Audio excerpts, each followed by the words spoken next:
Here's how to get a public profile on Snapchat. Alright, let's dive in. Now, first of all, just click on this profile icon on top left corner.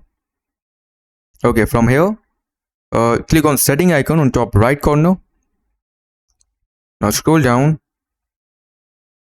and under privacy control, click on contact me and here select friends and contacts. Okay, now click on view my story and here if you have everyone option, select that or leave it as it is. Now click on see me in my friends and find friends and check this option. Enable this. Now click on see my location and disable ghost mode. And that's pretty much it.